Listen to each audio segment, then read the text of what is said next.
twongeye turatomboye bana b'Imana kuba Nyagasani duhamagaye ku neza ye ku izina ry'Imana Data na Mwana na Roho Mutagatifu amen. Amahoro bana b'Imana ni muhumure, Imana iradukunda ije kudukiza kuri wa gatanu w'icyumweru cya 27 mu byumweru bisanzwe tariki 10 ukwakira 2025. Dore amasomo agiye kuduhuza n'abijuru. Isomo rya mu gitabo cy'umuhanuzi Yoweli umutwe wa mbere umurongo 13 kugeza ku 15 n'umutwe wa 2 umurongo wa 1 kugeza ku wa 2. Nimukenyere maze muganye mwebahereza bitambo, namwe abashinzwe imirimo yo ku rutambiro nimuboroge. Nimurari ijoro mwambaye ibigunira mwabashinzwe imirimo y'Imana yanje. Nimwitagatifurishe gusiba kurya, mutangaze iteraniro ritagatifu, mukoranyiriza abakuru umuryango n'abatuye ibihugu bose mu ngoro y'Uhoraho Imana yanyu, maze mutakambira Uhoraho. Mbega umunsi w'Uhoraho uregereje. Dore nguyuje ari kirimbuzi uturutse kuri nyir'ububasha. Nimuvugirize ihembe Siyoni, muvugirize induru ku musozi mutagatifu. Abatuye igihugu bose nibakangarane, kuko Uhoraho aje, ngo uyu munsi we uregereje. Ni umunsi w'umwijima n'icuraburindi, umunsi w'ibicu n'ibihu bibuditse. Dore yambaga y'indatsimburwa kandi itabarika yadutse, ubonye umuseke umurikiye ku mpinga z'imisozi. Ni inyoko itigeze iboneka na rimwe, nta n'iyindi izaboneka nkayo kugeza kera cyane mu bisekuruza bizaza. Iryo ni ijambo ry'Imana. Zaburi ni ya 9. Imana igengana isi ubutabera. Uhoraho ndagushimira n'umutima wanjye wose, ndamamaza ibigwi byawe byose. Umpaye kubyina kubera ibyishimo, ndaririmba izina ryawe we musumba byose. Wakangaye amahanga, urimbura abatakuyoboka, usibanganya amazina yabo ubudasubirwaho. Amahanga yaguye mu rwobo yari yacukuye, amaguru yabo afatirwa mu mutego bari bateze. Ariko Uhoraho aganje ubuziraherezo, ashinze intebe ye ngo ace imanza. Niwe ugengana isi ubutabera, agacira imanza imiryango ari ntaho bogamiye. Imana igengana isi ubutabera. Nyagasani Yezu nabane namwe. Magambo mw'ivaje ntagatifu kanditswe na Luka umutwe wa 11 umurongo 15 kugeza ku 26. Muri icyo gihe Yezu yaramaze kwirukana roho mbi, maze abantu bamwe baravuga bati, Berizebuli umutware wa roho mbi niwe yirukanisha roho mbi. Naho abandi bamusaba ikimenyetso kivuye mu ijuru bamwinja. Yezu amenya ibyo batekereza, arababwira ati, ingoma yose yabyayemwe amahari irarimbuka, n'amazu yayo yose akagwirirana. Niba rero Sekibi yibyayemwe amahari, ingoma yayo izakomera ite, ko muvuga ngo roho mbi nizo nirukanisha Berizebuli? Niba ari Berizebuli nirukanisha roho mbi, abana banyu bo bazirukanisha nde? Nibo rero bazababera abacamanza. Ariko rero niba ari urutoki rw'Imana nirukanisha roho mbi, nuko ingoma y'Imana yabagezemo. Iyo umuntu w'umunyamaboko kandi ufite intwaro arinze urugo rwe, ibyo biba amahoro. Ariko iyo haje umurusha amaboko akamutsinda, akamwambura intwaro yari yiringiye, amunyaga ibye akabigaba. Utari kumwe nanjye abandwanya, n'utarunda hamwe nanjye abanyanyagiza. Iyo roho mbi ivuye mu muntu, ibungera ahantu h'agasi, ishaka uburuhukiro maze ikabura. Nuko ikibwira iti, nsubiye mu nzu yanjye navuyemo. Yahagera igahasanga ikubuye iteguye. Nuko ikagenda ikazana roho mbi zindi ndwi zitambukije ubugome, zikaza zikahatura. Nuko imimerere ya nyuma y'uwo muntu ikarushaho kumwaku. Iyo ni ivanjiri ntagatifu. Bayoboke b'Imana nimugire amahoro. Aha tugeze ni kuri buri munsi. Fungura buri munsi nk'uko bisanzwe, ufungure buri munsi nk'uko bisanzwe, kandi ufungurire abandi buri munsi nk'uko bisanzwe. Ijambo ry'Imana uryakire buri munsi nk'uko bisanzwe, ariko riguhindure uko Imana ishaka buri munsi. Amasomo twateguriwe natwegereza Nyagasani. Ube maso nanjye mbe maso, kugira ngo Nyagasani ujye gutambuka ahantu, agumi wawe nanjye agumi wanjye, tugumane nawe, turunde hamwe nawe. Ngo amwe mu mayeri ya Sekibi shitani nuko atambuka ahantu ikintu cyari kimwe kigahita gisandara kigacikamo kabiri. Banamwita mu gifaransa diviseur, mu kigereki diabolos, bishatse kuvuga uca hagati, igihande kimwe kagishyira hano, ikindi ahangaha wagatambukamo hagati, ukagenda pepe igihande cy'ibumoso ati komera sha, ikindi cy'iburyo ati komera nawe. nuko yakitambukira hagati, niba uzabona umuryango rumwe uyigabyemo ibice, nuko bamwe bagatangira bagashwana n'abandi bagasubiranamo. Uko gusubiranamo rero ni ikimenyetso simusiga cya sekibi. Gushwana ni ikimenyetso simusiga cya sekibi. Utavuga rumwe ni ikimenyetso simusiga cya sekibi. Ngaya mayeri ya sekibi nuko hageze abanza gucanganyikisha abantu akavanga ibintu ku buryo utamenya kubivangura. Iyo niyo mayeri ya sekibi. Turaza kumva natwe mu masomo y'uno munsi hatambutsemo mayeri ya sekibi. Nyagasani ashaka gutuburira ngo tube maso, twakira ijambo rye, tumukurikire kandi tumukurikize, koye kuzamuvaho, kuko mu gihe shitani atatanya abana b'Imana, Yezu Kristo we abahuriza hamwe kugira ngo babumwe. Abasangiye ubusa bitana ibisambo, abasangiye ijambo ry'Imana Ukarisiya ubungu bumwe bitwa abana b'Imana. Nanjye nawe rero amasomo aze kuduhindura abana b'Imana, niba tutari bo cyangwa niba turi bo tukashakisha sekibi akaba agenda atuyongobeza buhoro buhoro, twongeye tugaruke mu murongo mwiza.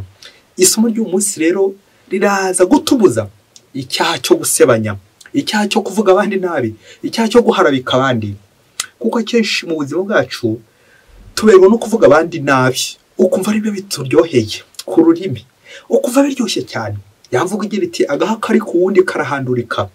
Iyo mugenzi wacu aguye mu makosa, mu mafuti, ari mu byago, twumva twamufataho ijambo, twumva twamuvuga, twumva twamuharabika, tukaza kwibagirwa ko uriya yavuzwe none ejo nijye uzahakurikira, ejo nawe uzahakurikira. Navugaga kuvugwa nabi. Dusaba inema yo kuvuga abandi neza. Ngiye inema tuza gusaba hamwe n'amasomo y'uno munsi. Twirinde guharabika abandi. Isomo rya mbere twakiriye yo mu gitabo cy'umuhanuzi Yoeli rirongera ritwibutse umunsi w'Imana ko wegereje, umunsi wo kwigaragaza kw'Imana, gutwika ikibi, umunsi w'Uhoraho. Umunsi w'Uhoraho uregereje. Uyu munsi kizawuranga ni umunsi w'umukiro, ni umunsi wo kugaragaza abantu bose bakora nabi ndetse n'abakora neza. Ni nayo ntero muri ibyo Zaburi ko Imana izashyiramo impuhwe zayo. Mu imvugo y'iki gihe bavuga ngo ushyiramo imiyaga, ariko Imana izashyiramo impuhwe zayo. Ubutabera bw'Imana bwigaragariza ryari?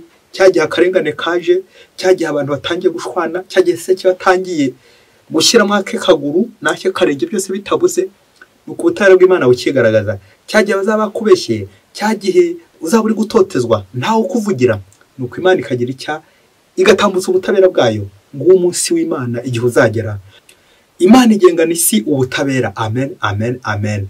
Nawe nugera mu bibazo ukagera mu byago, ujye uvuga uti amaherezo Nyagasani azandengera kandi andenganure, reka mukomereho kuko nta kimunanira. Ivanjiri y'uno munsi nayo iratwerekeza ku bubasha bw'Imana. Ubwo Yezu Kristo ari kwigisha, ariko shitani agakubita agatoki gukanda ati namubona nte, namurwanya nte, uyu mugambi nawuburizamo nte. Nibwo rero atangiye gusebya Yezu, agakoresha abantu bamwe na bamwe bati Berizebuli mutwara roho mbi niwe wirukanisha roho mbi. Abantu bagira ishyari, abantu nanone sekibi bakoreramo, bagashakisha uburyo bose basebye Yezu. Yezu ari kwigisha, Yezu ari gukora ibitangaza, Yezu ari kugira neza, ari gukiza, ari gukora ubutumwa, ariko bamwe ntago bazabyishimira. Abandi bazakomeza bakizwe, ariko abandi bari gushaka uburyo bwose bapinga Yezu, bamubuza gukomeza umugambi we wo gukiza abantu. Ariko ni handi bazabishobora. Ngo ubukene bukomeye buba mu isi no gupingana, no guharabika abandi, kuvuga abandi nabi. Burya nufate ikiganiro ukavuga ku wundi nabi, ujye uvuga uti ndi gukena mu mutwe bitabuze, ndetse uri kubura Imana. Ubwo igihe cyose uri guharabika mugenzi wawe, uba uri kwigurahuraho amakara ashyushye no gukurura mugenzi wawe bibi. Yezu bari kubeshyera arerekeza ku banyantege nke, dutsikamira, tugirira nabi, tubeshyera, duharabika.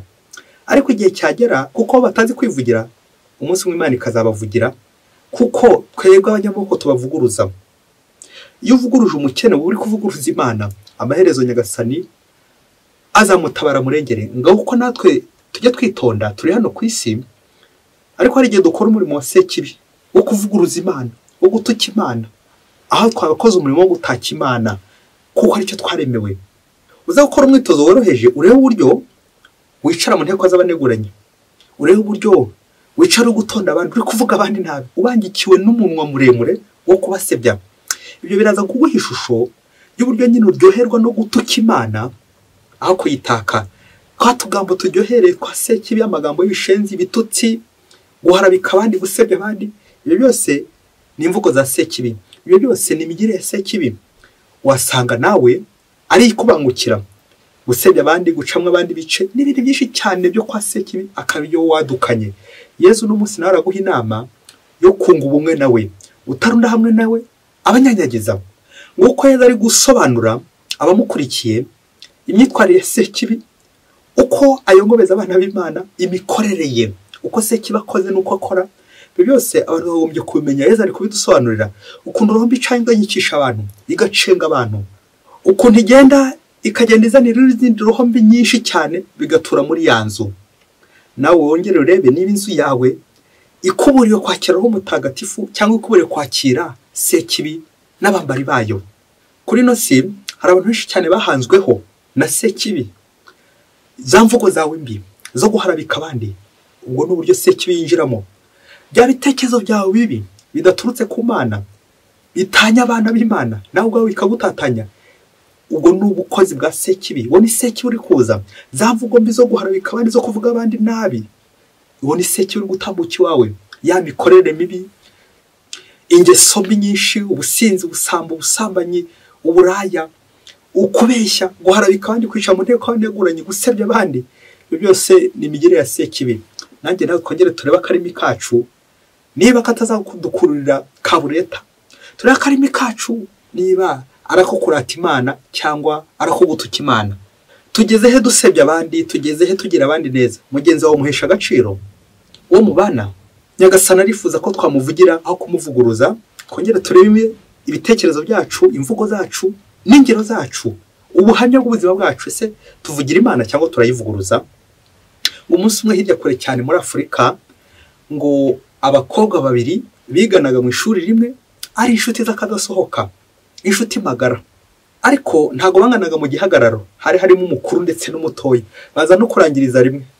Igihe kigeze rero baza kumva itangazo ko hari akazi kabonetse, ariko bisaba nyine kugira ngo bazatoramo umwe kugira ngo abe ari gukomeza akazi. Icyo basabwaga rero ni ukwerekana ibyangombwa nyine byo gusaba akazi, harimo na diplome.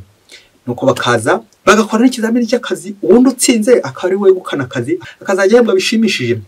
Nuko ko bari bari inshuti, bishoboke ko umwe yavuga ati ni ugiye gutsinda undi agatsinda, ariko ntihajya n'umwe wishurira mugenzi we uko biza kugenda, uko ari kwiyumva. Nuko baragenda bombi bacigatiye za diplome zabo n'ibyangombwa nyine byo gusaba akazi. Baragenda ngo bageze kwa gombaga kubaha akazi, binjira mu cyumba. Bamaze kwinjira ngo umutoya, ngo bishoboke ko yatangiye gusenga, atangira arasenga, bishoboke ko yatwawe. Ubwo yari ari gusaba iki ati Mana ubabare abanjye utsinda. Buri wese abari gusanga abakinnyi umupira ati Imana itware dutsinde, Imana itware ikipe yacu itsinde. None se abandi bo biraza kugenda bite? Nuko patro aje agombaga kubaha akazi, nawe yinjira aho ngaho nyine bagombaga kwakirirwa. Aratangiye asuzuma ibyangombwa byabo, ahera ku by'umukuru. Arabisuzumye, abonye byujuje ibyangombwa, diplome nziza n'amanota meza. Ati sava bose wowe ndabona bimeze neza. Ageze ku muto, agiye kureba ibyangombwa wa muto nawe dore ko yarabifite, asanga nta na kimwe kirimo. Arabireba muri karasera, arabireba ahantu yari habibitse, abona nta cyangombwa gifite. Atangira kurira ko ibyangombwa byanjye nari mbizanye bigihe. Nuko patro hambwira ati nyine wabibuze, nta kundi nyine bw'akazi urakabuze. Ngo mu gihe bagiye gutaha, ubwo wari watsindiye akazi nyine wari ufite ibyangombwa, patro ngo aza kwabaza ati ko mwinjiye hano muri iki cyumba nanahisize amafaranga menshi, ninde wayafashe ko nje nkayabura? Nuko abakobwa umwe areba hirya n'undi areba hino, bashakisha urayafite baramubura. Nuko patro ngo arababwira ati ngaho ni murebe mu bikapu byanyu, ngiye gusaka ibikapu byanyu mwese, ubundi ndeba amafaranga aherereye. Ngo ahera kuri cya gikapu cy'uwabuze diplome, cy'uwasanze nta diplome afite. N'ubundi wundi nyakugorwa agiye kureba basanga amafaranga ari mu gikapu cye. Patro ako kanya nyine afata icyemezo cy'uko agiye kugira gute, agiye guhita mwirukana ubundi agende. Ubu ikizamini nagitsinzwe, igisambo gusa, indangari ibura diplome n'ibindi byinshi cyane biherera aho ngaho, n'ibindi byinshi cyane bibi. Nuko bemeza ko uwatsinze ari uwo mukuru nyine, uko niwe utari igisambo, nta nubwo ntabwo ari igisambo, ndetse yuje ibisabwa byose. Nyuma bamaze kwemeza ko uwatsinze uwo mukuru, wa mukobwa utatsinzwe, waho undi nyakugorwa aratangira ararira koko diplome yanjye ko nayizanye, kuko amafaranga ninde washyize mu gikapu cyanjye, koko nta na rimwe nigeze nkoraho. Mu gihe mushuti we nyine ati rwose ihangane nyine bibaho nta kundi byagenda nyine, ubwo nyine akazi karakanjye. Nuko wa mukobwa yagiye gusohoka agiye gutaha, ngo patoro agira atya, ngo burya binjiraga mu cyumba ariko barebera mu ndorerwamo, ariko barebera muri kamera, yafunguye kamera icanye. Ngo wa mukuru ngo mu gihe mugenzi we ari gusenga, bishoboye ko abwira Imana ati Nyagasani mbabarire koko iki kizamini ngitsinde, ngo yafashe ya diplome ye rwihishwa, afata diplome mugenzi we inshuti ye, ngo aratangira ayishwanyura, aje kwishwanyura ayizigira mu gakapu cyari afite sakame, ubundi arayihisha, bwavungukira bushyira hehe, abushyira muri cya gikapu cye. Hanyuma arangije ngo afata amafaranga yari muri cya cyumba, bitewe nuko mugenzi we ari gusenga atazi ruhe na ruhe, arayafata ayashyira mu gikapu cya mugenzi we wari uri gusenga, kugira ngo n'ubundi amafaranga abe ari waza kuburiraho akaza bakabuza atyo. Nuko patoro ngo ya filime ngo ayisubizamo neza byose ukuntu byagenze. Nuko agiye kubaza wa mukobwa, aramubaza ati ngaho diplome y'uyu yagiye he? Ati simbizi, bumbura agakapu kawe ndebe. Nuko akabumbuye asanga uko yayishwanye, arangije yizirika ayiroha mu gakapu nawe yari afite. Urumva ashwanye diplome ya mugenzi we, arangije amubeshye ko ari we watwaye amafaranga, yashyize mu gakapu kugira ngo abari icyaha kiza kugwaho, kugira ngo abari utsinda akazi. Birangira nyine afata mu gihanga, ari we bafashe washwanye diplome mugenzi we. Nuko bya bindi byuko nyine ibintu rimwe na rimwe bishobora kwiramverisa, icyari inyuma kikajya imbere. Birangira wa mukobwa wari uri kurira ko bamushwanye diplome ari we utsindiye akazi, naho undi ataha amaramasa, ataha yasebye kubera ibyo yakoreye mugenzi we. Byeretswe n'iki? Babireye kuri video filime ya kamera. Bo rero binjiye mu cyumba batazi ko kamera ibariho. Birangira bityo wagikuru kibi atashya amaramasa sinjye wahera. Naho rekundi akazi abarakegukanye kuko yarengewe n'ubuvunyi bwa shebuja. Bayoboke b'Imana Yesu Kristo akuzwe. Nuko patro mu guha akazi wa mukobwa wari ugiye gutaha amaramasa bashwanyeho diplome bakamubeshyera, amurangiza amuha inama eshatu ati wa mukobwa we ntukizere inshuti, ujye uhora uri maso, kuko muri iyi si hari ba Teobaridi, navugaga nyine abantu batobera abandi, hari baraburiyana abantu baraburiza abandi, hari baherekana navugaga uharabikana nyine. Nuko amaso buri gihe ukajya usenga ariko uri maso, kuko utamenya aho Abatobaridi bazaturuka, abo bose bavangavanga, abo baseke bajyana bavangavanga. Ntukizere buri muntu wese. Mushobora kugenda n'umuntu ari gukurya, ushobora kugenda n'umuntu ari gukuyobya ankete, akagufasha gukora ankete kandi ari kuyobya. Ya nshuti yawe, wa mugenzi wawe, wa muturanyi wawe, wa muntu wawe wizeraga, ahubwo ari kugutamaza, ari kuguharabika. Wa mukobwa akaba yakurya umugabo wawe, wa musore akaba yakurya umukobwa wawe. Ya nshuti yakagusahura wese. Urabe maso kandi ujye witonda. Witondera inshuti ishaka kuyobya, urangwa n'ubushishozi. Ikindi ugomba kuzirikana, niba kubeshyera biragoye ko wakwiburanira ugatsinda, amaherezo hazaboneka ukuburanira kandi utsinde. Bashaka kugutoteza, bakagushwanyurira diplome, bakagusebya, bakaguharabika, ariko amaherezo Imana niyo nyine izakuburanira kandi ugatsinda, kuko Imana yakuburaniye. Imana buri gihe iduhozaho ijisho ryayo. Ya kamera y'Imana itagezima ikora 24/24. Rero wowe nujya ukora ikintu uvuga uti ko biri kose, nubwo abantu batanduza Imana iranduzi, nubwo inshuti yanjye itanduza Imana iranduzi, nubwo umugore wanjye umugabo wanjye atanduza Imana iranduzi, ibyo ngiye gukora byose. Maze nawe biguha isomo ryo kugomba gukora neza buri gihe, kugira ngo nuwo nawe ajya abona ko wakoze neza. Imana buri gihe igikureba ndorerwamo y'umuntu uri gukora neza, y'umuntu uza gutsinda. Icyakane twasorezaho na amayeri nyine ya shitani yo guharabika, kuvuga nabi, gusebya abandi, gucamwa abantu bice. Dusaba no munsi natwe kuva mu nteko y'abaneguranye. Yavanjiri ya Matayo umutwe 18:20 aho bagira bati aho babiri cyangwa batatu bateranye abanyambaza amadaho hagati yabo. Na shitani ati aho nanjye babiri cyangwa batatu bateraniye bari kunegurana bari kunengana bari guharabikana bari gusebanya nanjye mari hagati yabo. Ese uzajya mu nteko y'Imana y'abijuru n'abamarayika babandi barangwa n'ubumwe, cyangwa wasanga waratangiye kujya mu nteko y'abaneguranyi abana ba Sekibi babandi barangwa n'umwiryane, guharabikana, gusebanya, kuvuga nabi, kuvuga ibiterasoni n'ibishenzi?